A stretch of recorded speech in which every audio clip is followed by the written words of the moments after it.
മാതൃത്വം കരുതലിന്റെ കരങ്ങളിൽ. ഇനി പുഞ്ചിരിയോടെ വരവേൽക്കാം ആ വലിയ സന്തോഷം. NIMS hospital, Wandoor, Malappuram. Ward മെമ്പറുടെയും PTA പ്രസിഡന്റിന്റെയും വ്യാജ ഒപ്പിട്ട് സ്കൂൾ വികസനത്തിനും ഉച്ചഭക്ഷണത്തിനും ഉപയോഗിക്കേണ്ട ഫണ്ട് അധ്യാപകൻ തിരിമറി ചെയ്തതായി പരാതി. തൂർ GLP സ്കൂളിലെ അധ്യാപകനെതിരെയാണ് വാർഡംഗം VP മിനിയും PTA പ്രസിഡന്റ് KKM ഇക്ബാലും പോലീസിനും വിജിലൻസിനും പരാതി നൽകിയത്. കഴിഞ്ഞ ഏതാനും വർഷങ്ങളായി തുവൂർ GLP സ്കൂളിന്റെ വികസനത്തിനും ഉച്ചക്കഞ്ഞിക്കും ഉപയോഗിക്കേണ്ട തുക അധ്യാപകൻ വ്യാജ ഒപ്പിട്ട് തിരിമറി നടത്തിയെന്നാണ് ആരോപണം.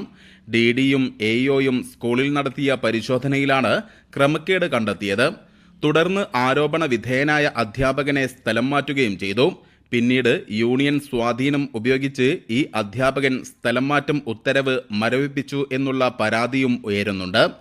വിഷയത്തിൽ സമഗ്ര അന്വേഷണം വേണമെന്നാവശ്യപ്പെട്ട് തുവൂർ ഗ്രാമപഞ്ചായത്ത് ഭരണസമിതിയും UDF നേതൃത്വവും രംഗത്തെത്തി. മാതൃക LP സ്കൂളായ തൂർ LP സ്കൂളിൽ 2011 വർഷത്തൊട്ടാണ് ഇത്തരം പ്രവർത്തനങ്ങൾ ചെയ്തത്. ഇതിൻ്റെ പിന്നിൽ പ്രവർത്തിച്ച അധ്യാപകർ ആരാണെങ്കിലും വേണ്ടില്ല, അവർക്ക് വേണ്ട തക്കതായ ശിക്ഷ തന്നെ ലഭിക്കണമെന്നാണ് എനിക്ക് പറയാനുള്ളത്. വ്യാപകമായ ക്രമക്കേടാണ് നടന്നിട്ടുള്ളത്. അപ്പോൾ അത് ആരാണ് ആ തെറ്റ് ചെയ്തിട്ടുള്ളതെങ്കിൽ അവരെ നിയമത്തിൻ്റെ മുന്നിൽ കൊണ്ടുവന്നുകൊണ്ട് തക്കതായ ശിക്ഷ അവർക്ക് വാങ്ങിക്കൊടുക്കണം. കാരണം ഇതിന് കൂട്ടുനിന്ന എല്ലാ ആളുകളെയും നിയമത്തിൻ്റെ മുന്നിൽ കൊണ്ടുവരണം.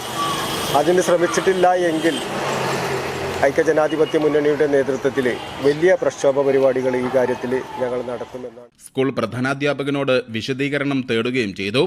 ഗ്രാമപഞ്ചായത്ത് president CT Jaseena, vice president KK Surendran, സ്ഥിരം സമിതി അധ്യക്ഷരായ K സുബൈദ, അംഗം NK നാസർ, UDF നേതാക്കളായ കളത്തിൽ Kunjappu Haji, PA Majeed, TA Jaleel, AP Askar, P Salahuddin, കൊപ്പത്ത് Sharif, P Moideen എന്നിവരാണ് സ്കൂളിലെത്തി വിശദീകരണം തേടിയത്. വ്യക്തമായിരിക്കുകയാണ്. അതുകൊണ്ട് ഈ ആരാണ് കുറ്റം ചെയ്തിട്ടുള്ളതെങ്കിൽ അതൊരു ക്രിമിനൽ കുറ്റമാണ്. അതുകൊണ്ട് ഡിപ്പാർട്ട്മെൻറ്റ് ഇത് പോലീസിൽ പരാതി നൽകി ഈ കുറ്റം ചെയ്ത ആളുകൾക്കെതിരെ കർശന മാതൃകാപരമായ നടപടികൾ ഉണ്ടാകണമെന്ന് ആവശ്യപ്പെട്ടുകൊണ്ടാണ് ഗ്രാമപഞ്ചായത്ത് പ്രസിഡന്റിൻ്റെ നേതൃത്വത്തിൽ UDFൻ്റെ ഒരു പ്രതിനിധി സംഘം ഇന്ന് HMനെ കണ്ടിട്ടുള്ളത്. ഈ ഇതിൽ സമഗ്രമായ അന്വേഷണം നടത്തണമെന്ന് ആവശ്യപ്പെട്ടുകൊണ്ട് വിജിലൻസിനും വിദ്യാഭ്യാസ ഡിപ്പാർട്ട്മെൻറ്റിനും അതുപോലെ തന്നെ പോലീസിനുമൊക്കെ പരാതികൾ നൽകിയിട്ടുണ്ട്. ഇനിയും ഇതുമായി നടപടി ഉണ്ടായിട്ടില്ല എങ്കിൽ UDFൻ്റെ നേതൃത്വത്തിൽ ശക്തമായ പ്രക്ഷോഭ പരിപാടികളുമായിട്ട് UDF മുന്നോട്ട് പോകും. അതേസമയം തനിക്കെതിരെ നടക്കുന്ന പ്രചാരണങ്ങൾക്കെതിരെയും സാമൂഹ്യ മാധ്യമങ്ങൾ വഴി നടത്തുന്ന അപകീർത്തിക്കെതിരെയും ആരോപണ വിധേയനായ അധ്യാപകനും പരാതിയുമായി രംഗത്ത് വന്നിട്ടുണ്ട്. News bureau, Thuvur. സ്വന്തം ഹൈസ്പീഡ് ഇന്റർനെറ്റ്, നമ്മുടെ സ്വന്തം ഇന്റർനെറ്റ്.